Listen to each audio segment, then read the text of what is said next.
In a galling display of statism run amok, New York City has demanded that two Brooklyn landlords pay $160,000 to relocate squatters who illegally commandeered their properties. You heard that right. The tax-thieving city government is demanding that the legitimate property owners pay to relocate the people who trespassed and took over their property.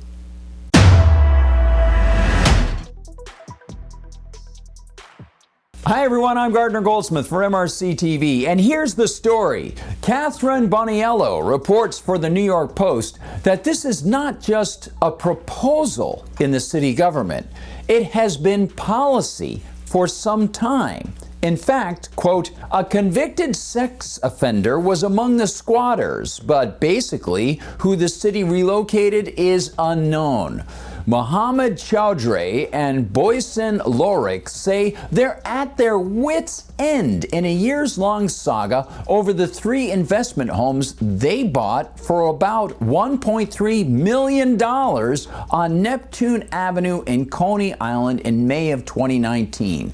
The pair first struggled with pandemic-related closures and delays. Then the gaggle of squatters, led by a convicted sex abuser, broke in, refused to leave, and allegedly rented the homes to others.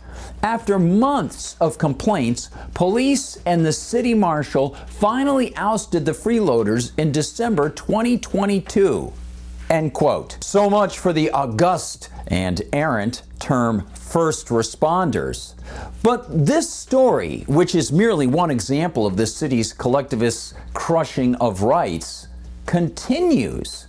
Quote, the landlord said they then spent an estimated $300,000 and more than a year renovating the properties and started to rent them out about 8 months ago to 6 different families. But last month, they were slapped with notice of more than $400,000 in liens from the city. Everything is wonderful until this lien, Chowdhury told the Post.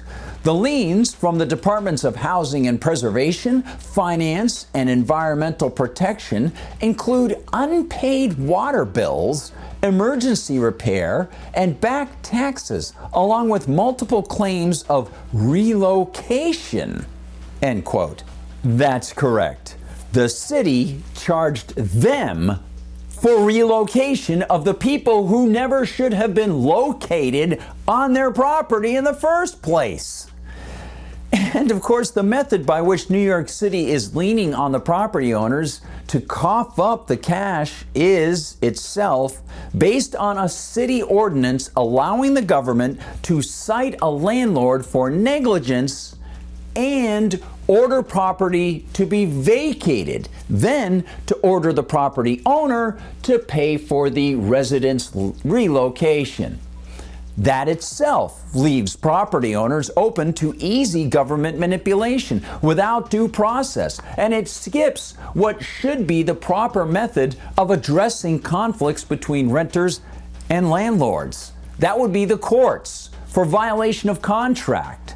But this makes things far worse, leaving clearly innocent property owners on the hook to pay for the moves of the very people who exploited them. Adds Boniello, quote, Chowdhury and Lorik were not only unaware of any relocation, but they argue they should not be responsible for illegal interlopers in the first place, according to a Brooklyn Supreme Court lawsuit. They noted in the litigation they had no control or access to the building when it was overtaken by squatters who allegedly threatened them, end quote. And they repeatedly contacted the government about the problem, to no avail, of course. Now they pay, on top of the Big Apple forcing them to pay for the purported protection system that didn't protect them at all. This isn't just a local scandal. It's a glaring violation of the natural right to private property, a breach of the Eighth Amendment's prohibition on cruel and unusual punishment, and a microcosm of how the state, i.e. the polis itself, operates as a squatter over our lives and liberties. Private property is not a mere social construct or a privilege granted by the state. It's a right to the fruits of one's own labor, rooted in the reality of human existence. As John Locke articulated, individuals have a right to the fruits of their endeavors, and property, whether it be land or homes or capital, embodies that right. When someone purchases or inherits property, they're not merely acquiring a thing. They're staking a claim to their own efforts, their own life's work and ideals. To deny this is to deny the individual's sovereignty over his or her own existence. Yet in Brooklyn, the New York City emperors are trampling this sacred right by forcing individuals to bear the financial burden of relocating trespassers who had no legal or moral claim to their property. This isn't justice, it's theft, sanctioned by the state. Thanks for watching, everyone. Please keep fighting for freedom. Find us on Rumble, where they don't censor us, and share the videos far and wide, especially with students you think might be interested in this.